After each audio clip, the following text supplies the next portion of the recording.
Welcome to the Trauma Therapist Podcast. My name is Guy McPherson. I interview incredible people who've dedicated their lives to helping those who've been impacted by trauma. A big thank you to our sponsors and our guests who are supporting this show. Hello, everyone. This is Christina Kantzavelos, guest host for the Trauma Therapist Podcast, and I am so excited. I'm one of the biggest fans of Dr. Schubiner's work, Dr. Howard Schubiner, and he is here with us today. Hello. Thank you so much for being here. So kind, Christina. Thank you so much. You probably said that to all the guests, but I appreciate it nevertheless.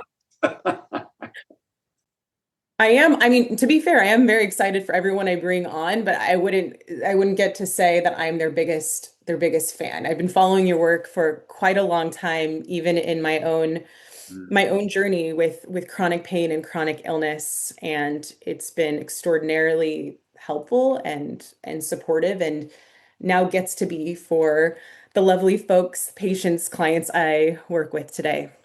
Oh, awesome. Good. Well, let's talk. Okay. Yes. So for, something you mainly focus on is chronic pain, right? And I think for the majority of people, when they're feeling physical pain, they're more likely or apt to go see a doctor, a surgeon, a physical therapist, an osteopath, so on and so forth. Their first idea isn't necessarily, what could this have to do with emotionally, psychologically? What does my trauma have to do with this? So could you share with the audience what pain and mental health have to do with each other? Yeah. I mean, you can't understand pain unless you understand the brain. And I've said that a million times. And I had no idea. I was a doctor for 18 years. I was a medical school faculty. I was a full professor. I had no idea that the brain is what creates pain. That statement is revolutionary. And it's based on the neuroscience of predictive processing. We don't see with our eyes. Our light comes in our eyes. That gets transmitted to electrical impulses that go to the visual cortex. The visual cortex creates what we see. You can see in your sleep when you dream, obviously. We don't hear with our ears. Sound waves come in, but it gets transformed to electrical impulses, etc. And we don't feel with our body. When you touch a hot stove, it's not your finger causing pain. So this is, and if you haven't read, Lisa Feldman Barrett's book, Andy Clark, or Anil Seth, or David Robson, or Lawrence Eagleman. I mean, there's these great writers on the neuroscience of the brain and how our brain creates what we experience. And so if the simple fact that you can have an injury and have no pain is mind-blowing. And it happens not all the time, but it's been shown to happen many times. You can have an injury and have no pain. That means the brain's in control of pain. You can have pain in the absence of injury. That means the brain can create pain. And stress and emotions cause the same parts of the brain to light up as does a physical injury. And this is the salience network, or the danger alarm mechanism in the brain, colloquially. And so when we have a physical injury, the brain can turn on pain. When we have an emotional injury, the brain can turn on pain. And that pain is the same.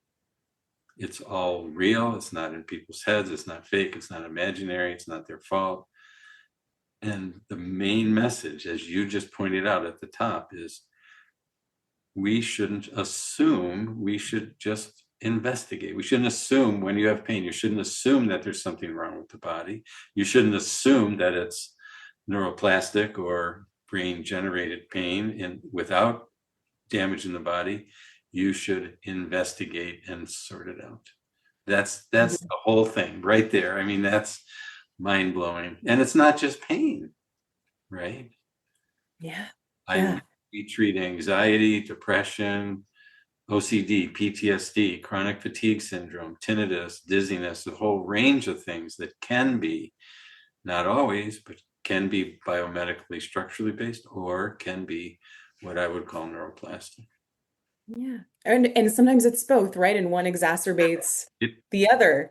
It's Absolutely. It can be a hybrid, it can be both. But I got to tell you, I've been doing this for 23 years now.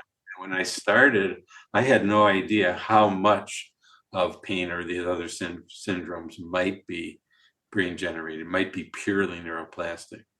I had no mm. idea. But over the years, oh my God.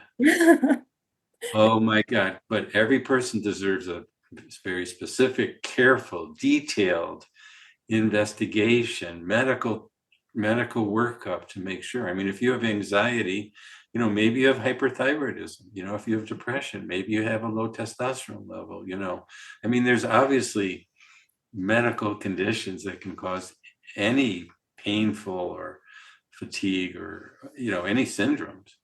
But I Mm. gotta tell you, when it's chronic and people have had this for months or years or decades, and they've been investigated, and most of the people we see have not seen 2 doctors, they've seen 22.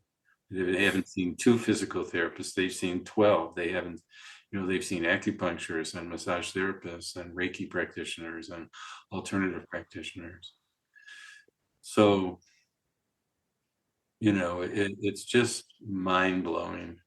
It's mind-blowing Yeah. how common this is. It's part of being human. It's the human condition. And, you've had, I don't know if we get into your history, but we can soon talk about Happy to. Happy to. mine. When I was in my 30s and 40s, I had neck pain, and it would come and go, and it would be really debilitating, and then it would be gone, and I couldn't figure it out. And my MRI showed bulgy discs and degenerative discs. And the doctors told me I was old, my neck was weak, that I would be in pain the rest of my life. And they didn't tell me 3 things. They didn't tell me that the brain can generate pain in the absence of physical injury. They didn't tell me that. They didn't ask me about what was going on in my life at the time that might be triggering an alarm mechanism in the brain. Nobody asked me that. And they didn't tell me that in 30 and 40-year-olds, 50 to 60% of 30 and 40-year-olds have abnormalities like degenerative discs and bulging discs on their MRI with no pain. They didn't tell me that. Mm. And that's a deficiency of good, in my humble opinion, that's a deficiency of good medical practice that is not happening even now, 20 years later.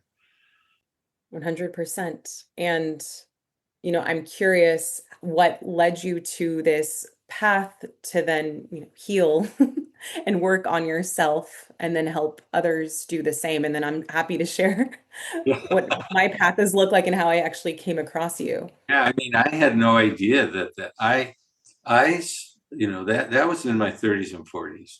And then when I got to be, my late 40s, I realized that my job was stressful, and my blood pressure started to go up. And I knew the neck pain was there, but I didn't link the neck pain to my life or to stress. I didn't have that awareness at the time.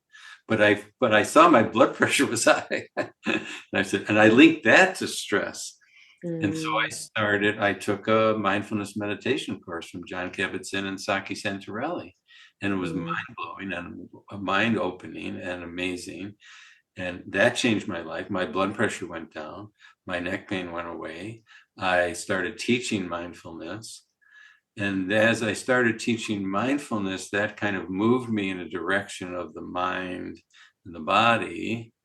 And then I left my job, went to a different hospital, and my boss there said, you should read a book by Dr. John Sarno, who I'd never heard of, who was a cult figure to millions, thousands or millions, who'd help, thousands or hundreds of thousands of people, rid themselves of chronic back pain and other ailments. But I never heard of him, so I read his book. But I was intrigued, and I called him up and I said, "Can I come see what you're doing?" And he said, "Sure, Howard, come on to New York." So I visited him just for a few days. I saw what he did. I came back to my hospital and I said, "Hey, I want to start a clinic and see if this work is reproducible." I mean, I was a full professor at the time. I had done research, NIH trials. I'd evaluated literature. I'd been a teacher, a lecturer, for 18 years. So I took those skills and I started to apply them to this field. And then I started reading voraciously about the brain and predictive processing and neuroscience and the psychology of trauma and the medical part of these disorders, irritable bowel, fibromyalgia, tension, migraine headaches, pelvic pain, etc. And then over time, branching out to see that, geez, people with anxiety and depression and chronic fatigue have the same histories, have the same stories. They respond to these treatments in the same way. And I mean, it's just, I can't speak to how profound the difference has been, not only in my medical practice, not only in the people that we see who tell me, you saved my life when I didn't do anything. I mean, I just gave them information and I just helped them deal with, life and trauma and some of the treatments that we'll talk about, but they're the ones who saved their own life. Yeah, I but mean, you provided the tools. yeah, So absolutely. Yeah. it's just those tools did not exist. And I feel similarly. And I'm curious, like with the pain that you did have, how are you now? Oh, I my don't know. neck's fine. My neck's fine. But that doesn't mean I'm pain free, or, that means what is true is that I'm human. And I have a Mm, mind and a body. I have a brain and a body. And, as life happens, I mean, we'll talk about it, I guess. I have a new book coming out in a couple of weeks and I'm really excited about it. And I'm also scared to death about it. And I've developed some new symptoms in the last month or so. And I think, oh, geez. But the symptoms, I can evaluate them, make sure it's not a medical problem. And I can look at them and say, use them as a guide. There's a message. Our brain is trying to protect us. When you walk down the street, your brain is looking at each person, friend or foe, friend or foe. Our brain is mm, always in this survival mode of trying to alert us to danger. And people who've had traumatic experiences in their life are more sensitized to certain types of danger. I've seen people who are sensitized.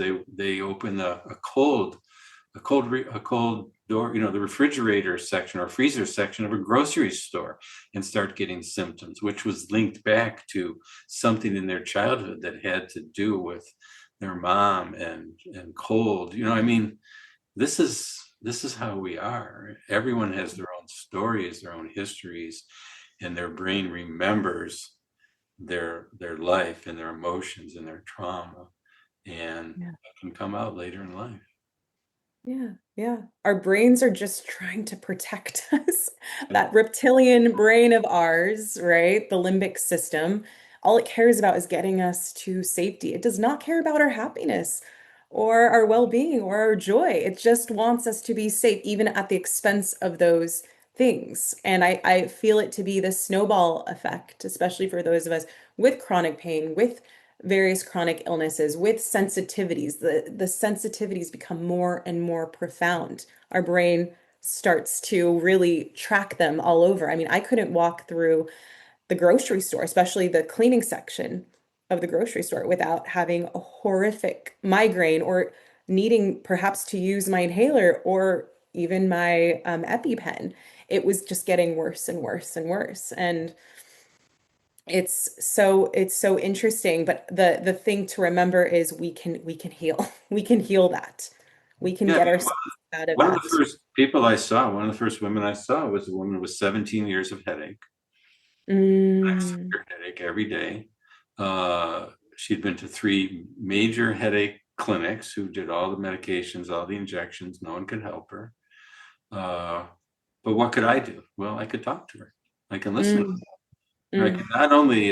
not only validate that her pain is real, not only validate that she's not crazy, not only validate her suffering, but also validate her life and see her as a person within her context.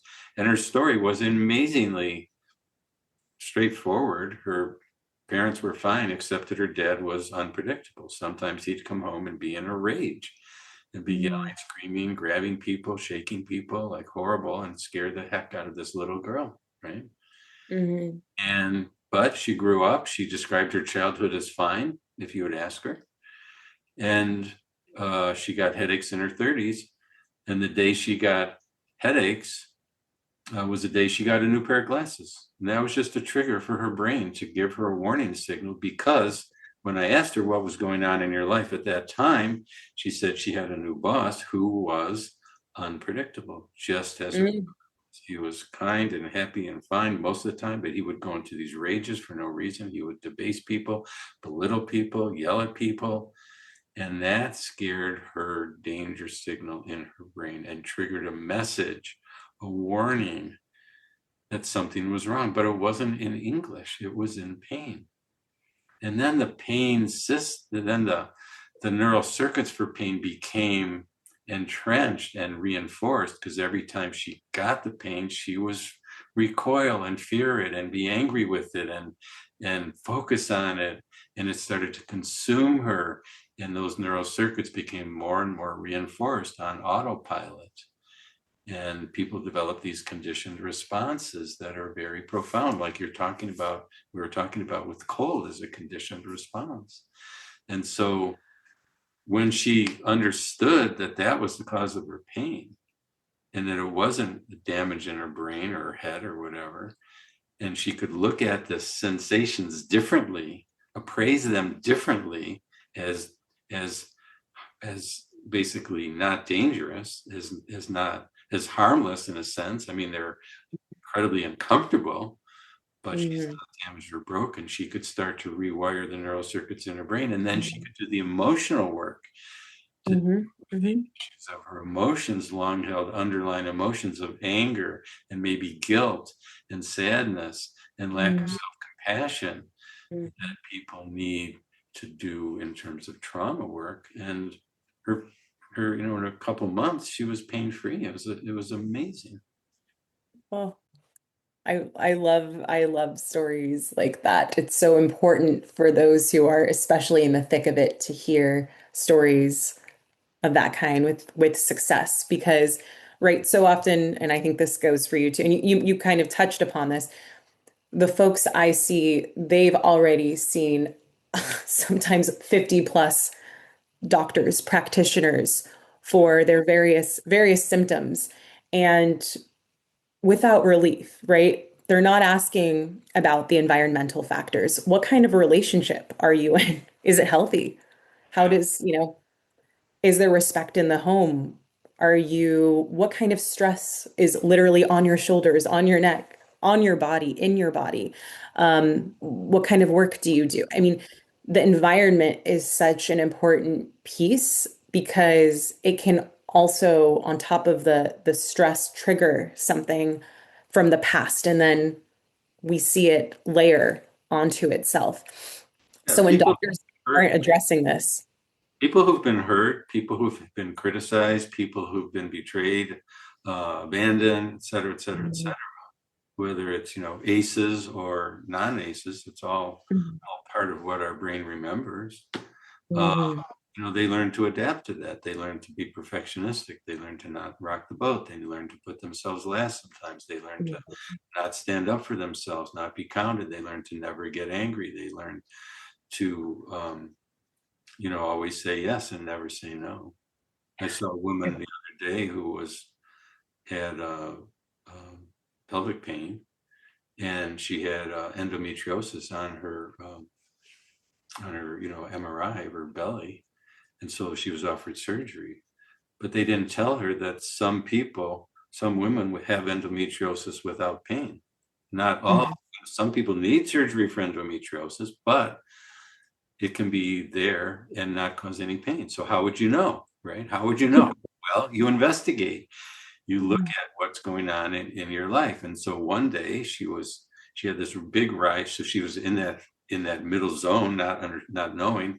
One day she had lunch with a friend, and afterwards her pain shot up really high. And she's like, oh my God, did I eat something? What happened? And then she thought about it for a second, and she said, my friend asked me to do something. And I said, yes, because I always say yes.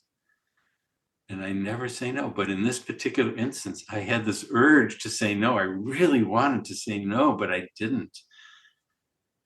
And for the first time in her life, she picked up the phone and she was trembling, but she called her friend and said, I can't do that. I'm sorry. And she felt a little bit of pride, and she felt a little bit of exhilaration, and her pain went away. It disappeared on the spot. And that was her click moment to know she didn't need surgery. She needed to change how she related to herself, how she valued herself, how she stands up for herself. She wasn't being authentic in her true self with her own husband. Yeah. Right. But she learned, she had a therapist who helped her, and she learned to do that, and their relationship got better, and she felt better about herself.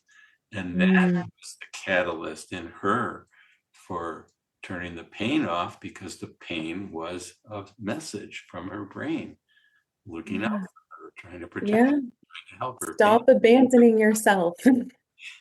Yeah. Right. So, I mean, this work is so poignant. Yeah.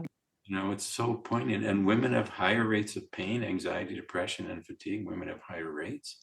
And women have higher rates of trauma, emotional assault, sexual assault, online bullying, caring for adults, caring for elders, caring for children, workplace harassment. They have all these other things. And it's not to say that, women and men aren't different. It's not to say that hormonal influences might play a role, immune systems might play a role. But we see people get better without changing their hormones, without changing their immune system. And I think if we can really see people as and obviously men get these things too. I get them, right? But it's a human condition that we have a brain, and it's a human condition to have stress and trauma in our lives, and it's a human condition to have reactions to those. And if we really honor people in their whole life and see them not only validating their pain and their suffering, but validating their life and their histories, it's just beautiful work to put all that together. 100%. I believe authenticity is the antithesis of dis-ease in the body. When you're able to take that mask off and to truly be yourself, to speak your truth, which is scary if you grew up in a household where that was not okay, that was not accepted. You had to people please in order to survive. You had to become the perfectionist. This is what allowed to create safety for you and your body in the home. And if we don't track that, it continues on until often, sadly, one day, or maybe not so sadly, honestly, the body finally goes, no, I can't anymore. Please stop. Like, it's hurting me. It's hurting you and it's hurting me. And we get curious. And, I know for myself, it took me getting to this point of unhealthiness, if you will, and such discomfort in the body, in the mind, in the spirit to become healthy again. And I'm very grateful for my pain and for the chronic illnesses I've had because of that. There was a lot of alchemy that happened. And when I've struggled with pain from a really young age. I was finally diagnosed with scoliosis. I had migraines, hypothyroid. I mean, if I gave you the list, you'd just go, whoa, whoa to it from a very, very, very young age. Extreme IBS, so on and so forth. And I was in pain. I was seeing every chiropractor, every acupuncturist in my area, and without true resolve, maybe for a moment temporarily, but not really. And eventually I needed to get shoulder surgery. And I came across Sarno's work and it just blew my mind. I think the one that stuck out to me was with the cadavers that they would see that would have like such, have actually be injured, right, in their backs or their spines, and they made note that this person never complained about, like there wasn't a complaint about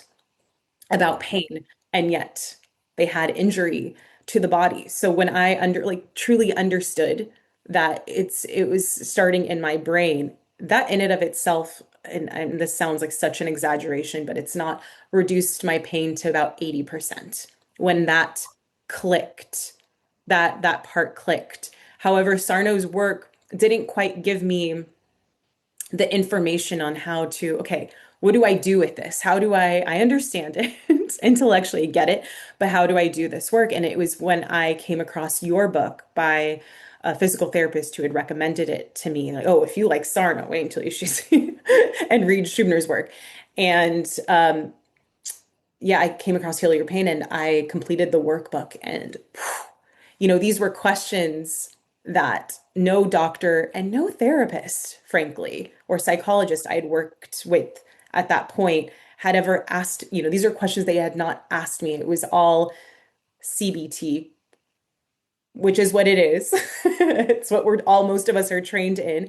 But CBT is not trauma informed. It does not get to the root of dis-ease.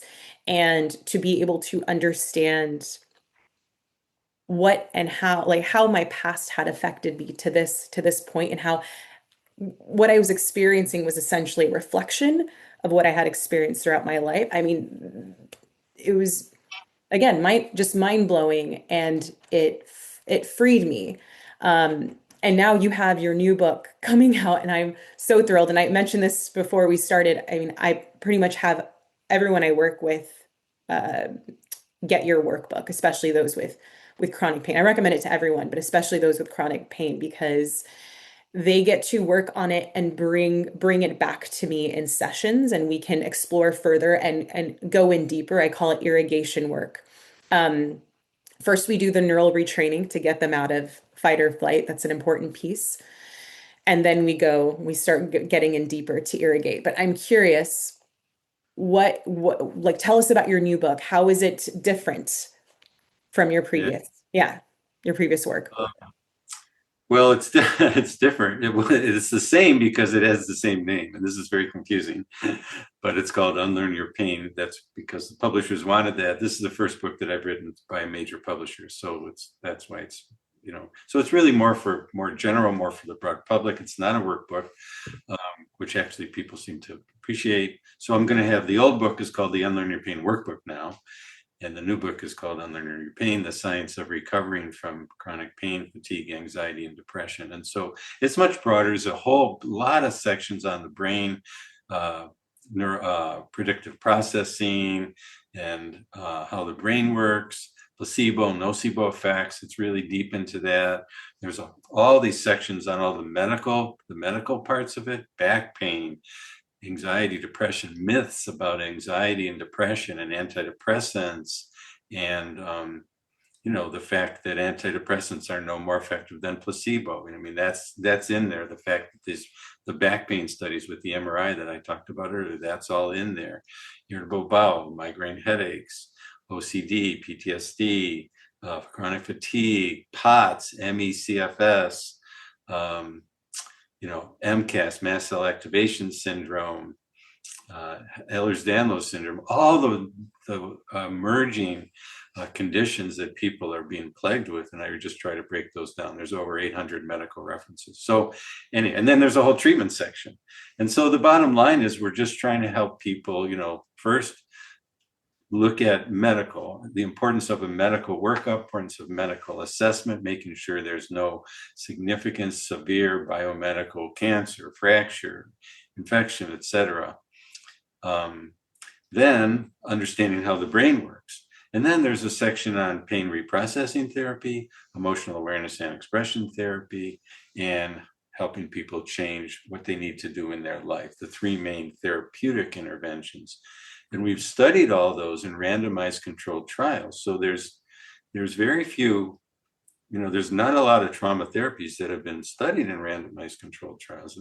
And there's very few therapies for pain. There's never been a study prior to our work, just bragging a little bit, but there's never been a study that showed that one psychological intervention for pain was superior to another one. So CBT versus ACT versus mindfulness-based therapies all have the same efficacy for pain, and the average reduction in the mean pain reduction on a 10-point pain scale compared to treatment as usual is 1/2 of 1 point. So it's not a large reduction in pain that we're expecting. Mm-hmm. And so we found in our PRT trials and in our EAET trials showing that these modalities are superior in terms of pain reduction to CBT. So this is pretty remarkable to have therapies show superiority to another psychological therapy for pain. And so that's what we do. So we have PRT, EAT, and things to do in terms of changing your life that we were just talking about. Mhm. So the PRT is kind of what you were talking about before. It's what happened when you read Dr. Sarno's book. PRT Yes. is helping people to interrupt the pain cycle. Mm, Symptom, fear, symptom cycle, whatever the symptom is, whether it's chronic fatigue, dizziness, tinnitus, whatever. And so what happens is the brain works in danger or safety modes. If the brain's in danger mode, it keeps getting reinforced. Every time you get the symptom, you're doing it with fear and focus on it and worry about it and frustration with it. And that reinforces those neural circuits. The brain is saying, are you okay? And you're saying, no, I'm not okay. And the brain's saying, okay, I get it, more symptoms. mm-hmm.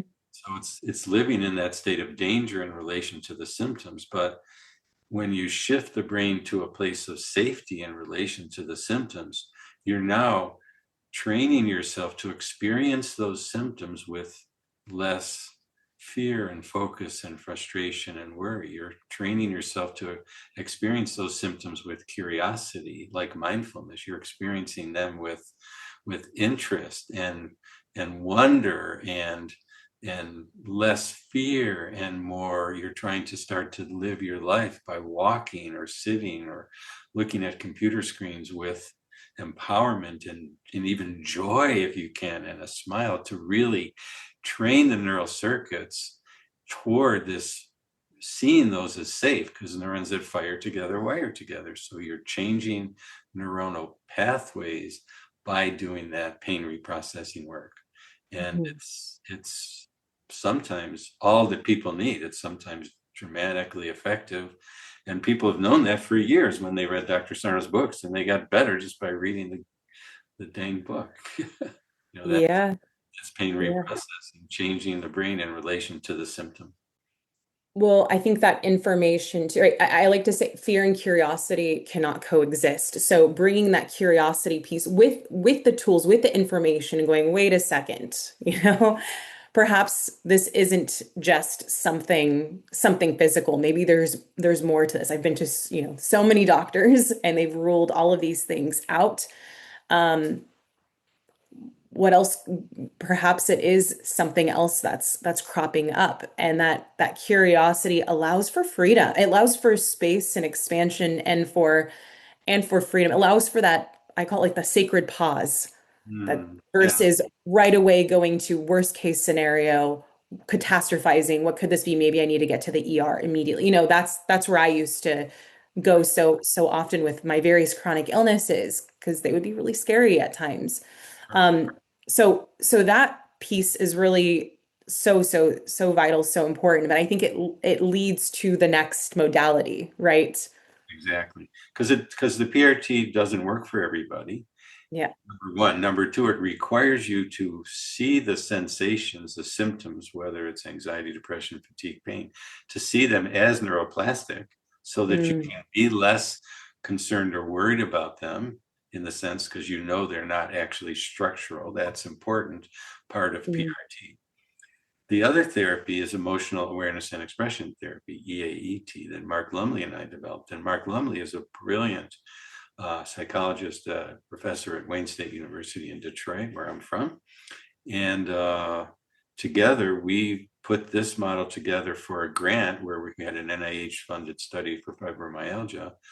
And we were planning on having an emotional intervention, a trauma intervention based on journaling, therapeutic writing, expressive writing, which Mark had done research in before.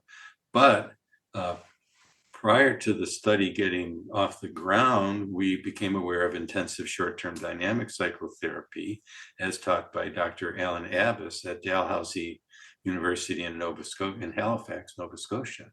And we went to a seminar that he gave, and we were blown away by that work, blown away. by helping people access emotions, experience them, express them in powerful, safe, and healthy ways, anger, guilt, sadness, and people's recoveries were dramatic and profound. But ISTDP was kind of long. It took a lot of training. We didn't know everybody who did that in our area. We didn't have time to train people in it. And so Mark and I developed a kind of an offshoot of it, and we took principles from all sorts of other therapies. No therapy is, brand new under the sun. Ours is different. We give credit to all the people we took from assertiveness training, Gestalt, psychodrama, all sorts of stuff, secret, all sorts of stuff. Mark knows all of it more than I do, but we put it together. We called it EAET, Emotional Awareness and Expression Therapy. And in that fibromyalgia study, we showed that it was superior to a very good model of CBT for pain. And that has got us off and running. And we've been refining EAET for years.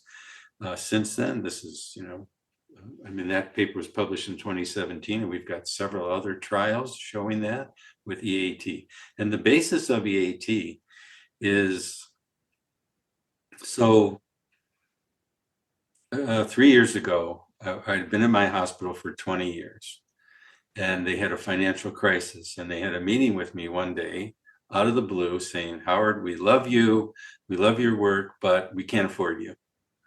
You have 1 month to clear out. We're not renewing your contract.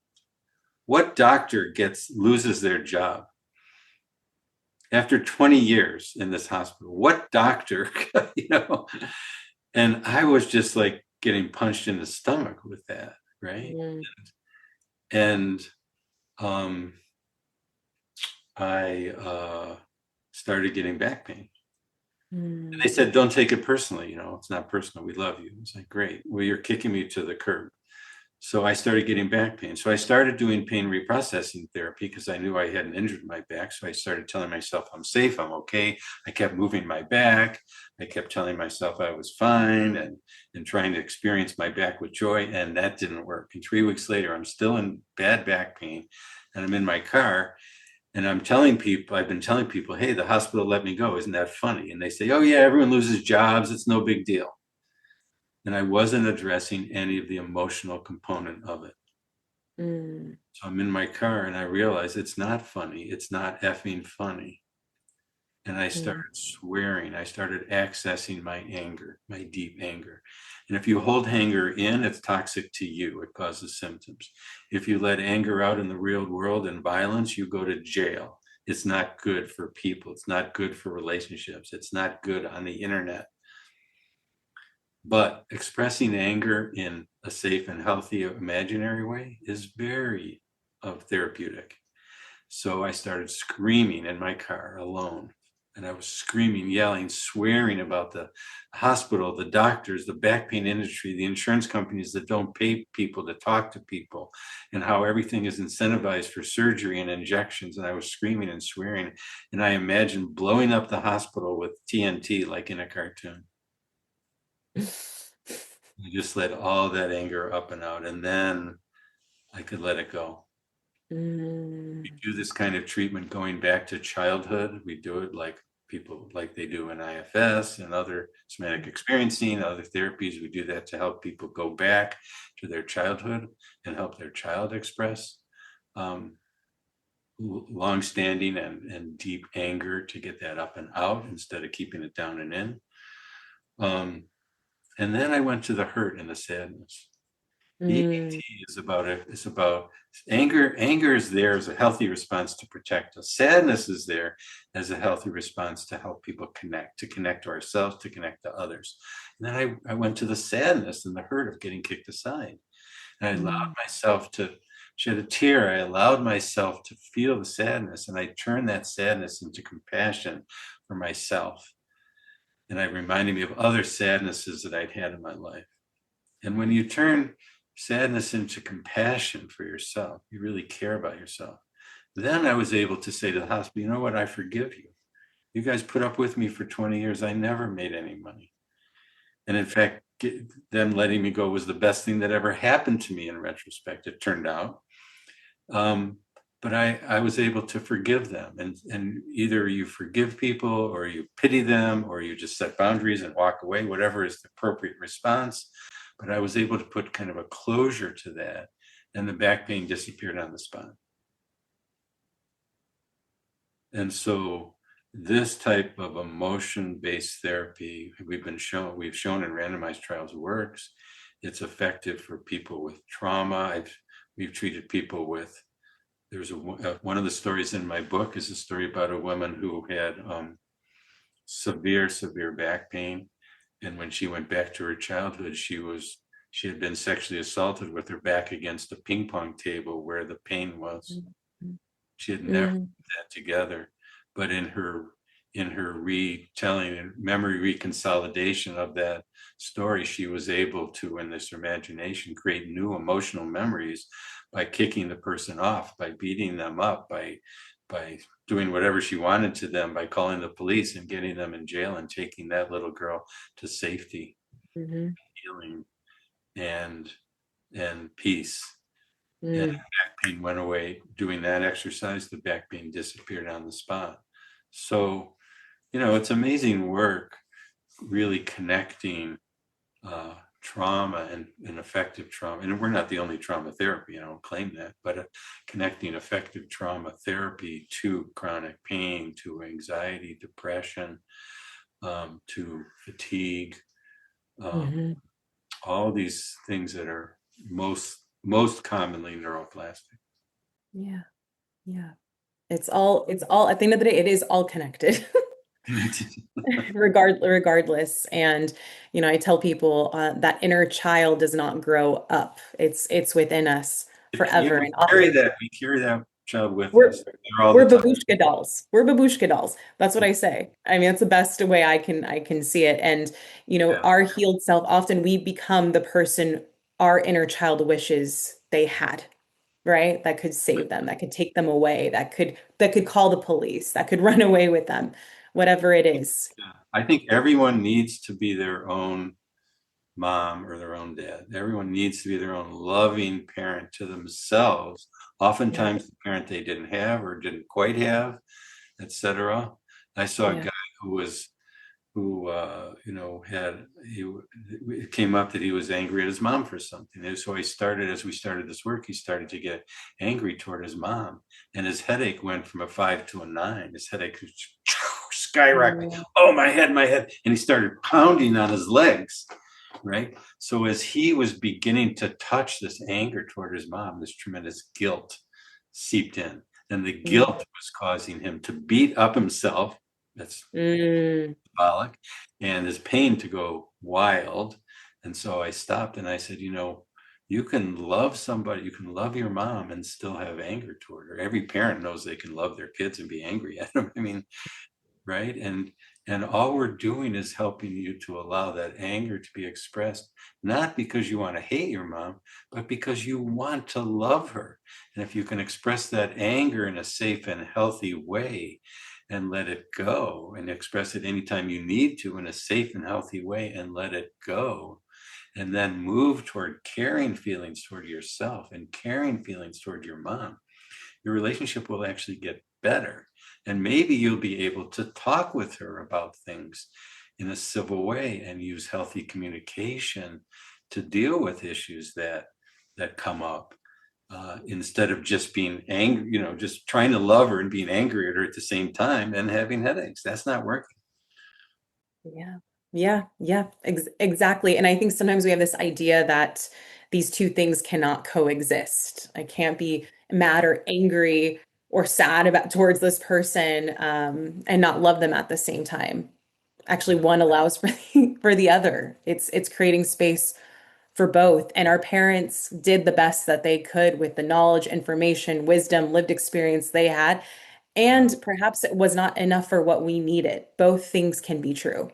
Absolutely. Yeah, I saw a young guy the other day, and his mom got sick when he was young, and she was gone from him for quite a while, and he developed anxiety, and OCD, and then pain, and then he was bullied in school, and then he he decided he needed to be the tough guy. He needed to be the tough guy and do drugs. And so I said, well, now he's in his 20s, and like, well, who were your friends? He says, all my friends, they're not real friends. They're all into cars and money and clothes, and that's not really me. My authentic self is different. And I asked him if he could, like, just speak to them, like, just say, what would you say to them if you wanted to speak your authentic self? And he spoke to them I didn't know what he said because it's in another language, but anyway. And I said, how did that feel? He smiled. He said, that felt great to express my authentic self. That felt great. And then he started to sob. He just sobbed and sobbed, all this pent up stuff coming out, dating back to when his mom was gone from him for a while, when he was trying to be something he couldn't be, when he was trying to man up in this world that doesn't value connection and feeling and authenticity. All of that was just coming up, and it was so moving. It was so moving. Good for him. I'm proud of him, and that the immense amount of grief so many of us hold and the things we do to just avoid feeling it, right? Because it feels so scary. I don't want to open up Pandora's box. And what I want to say to those listening, finding a person you feel safe and comfortable with and expressing your true self, your authentic self, and taking the mask off. I mean, to have someone witness that within you and co-create the space, the container for the emotions to be irrigated out that are in some ways holding you down, holding you back, can literally create miracles in your life. When you ask therapists, what is the most important thing in the therapeutic arsenal that you do? What creates the most value? Most people will say the therapeutic relationship, the alliance, which is true. And studies have shown that is a very powerful effect on good outcome in therapy. No matter what type of therapy you're using, that therapeutic alliance is powerful. But in a large meta-analysis, the one thing that's more powerful in creating successful outcome in a therapeutic relationship is expression of emotion in the therapeutic setting. Wow. That is amazing. And so, when I see folks, and I'm a physician. I'm not trained as a therapist, but I've been doing this work for 23 years now. And because I didn't have therapists to refer to do this work, I've had to learn a lot of this stuff. Anyway, and so people see me and we're talking and talking. They start to cry or tear up and they say, I'm sorry. And I say, if you don't cry, I'm not doing my job, Yes, I completely agree with that. Literally, we're not doing our job. It's so true. We're just This is a talking place. about stuff.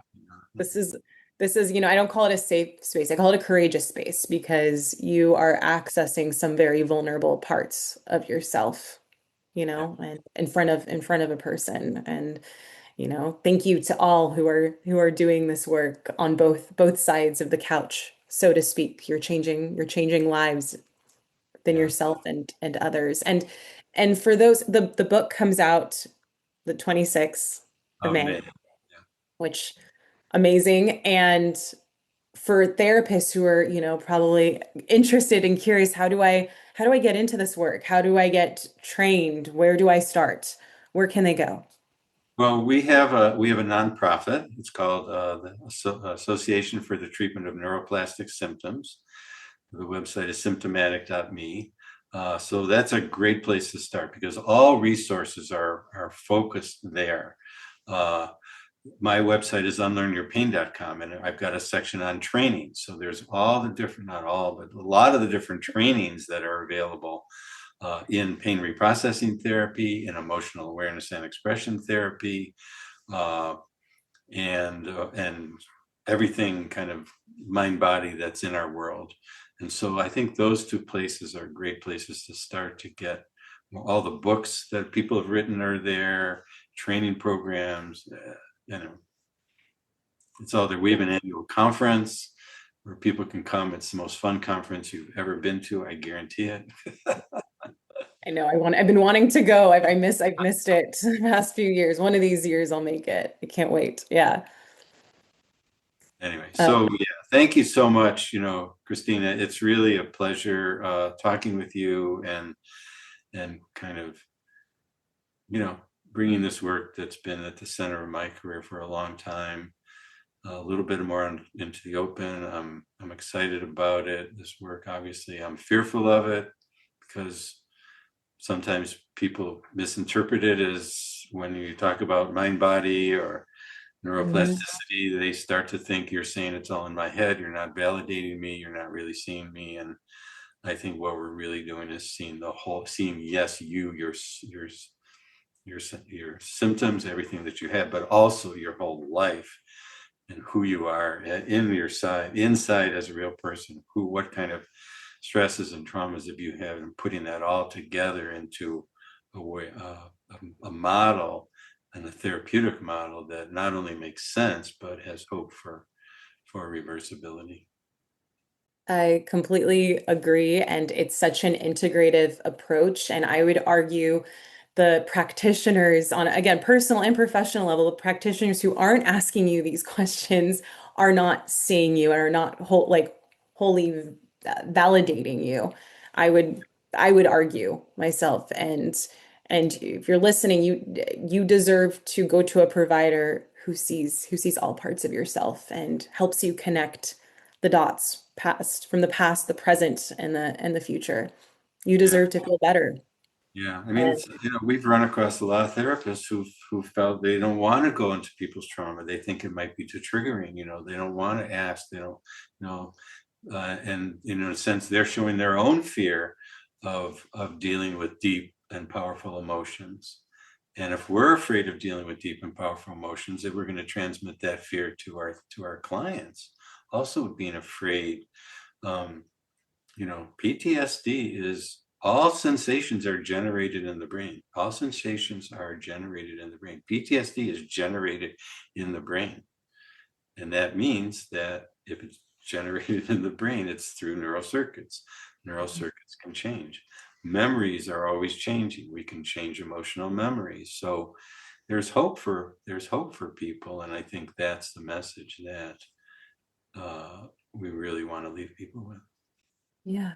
Yeah. And as a therapist or any kind of provider, the deeper you explore these things in yourself, the deeper your vessel and window of tolerance becomes to Yeah. sit and be with other people's complex experiences, to hold the torch, so to speak, next to them as they walk through, because we must feel it to heal it. And the only way out is through.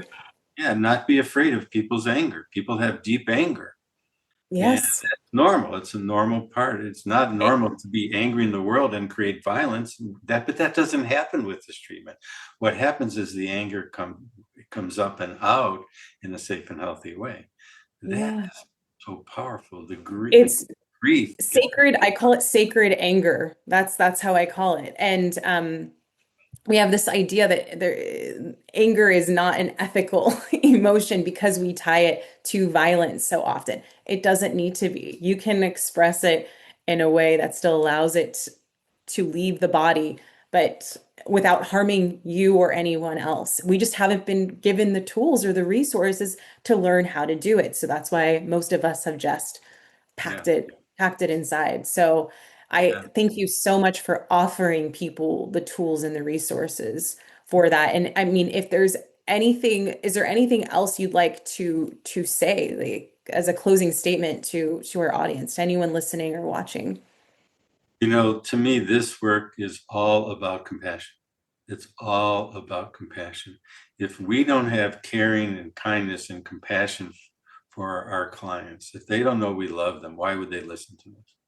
Why would they listen to us in the sense of understanding if their symptoms are neuroplastic or not, if understanding a new way of looking at the brain and predictive processing, if understanding these new emerging treatment tools.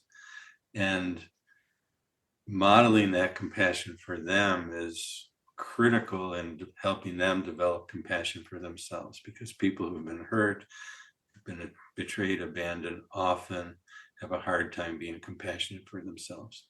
And sometimes that's the most important thing to begin working on in order so people can empower themselves in their lives to speak their truth, to empower themselves in their lives to act on their behalf and say no when they mean no, and act and have the compassion to take that back to their younger self so that they can heal that younger self as well. So to me, compassion is really a cornerstone of this work.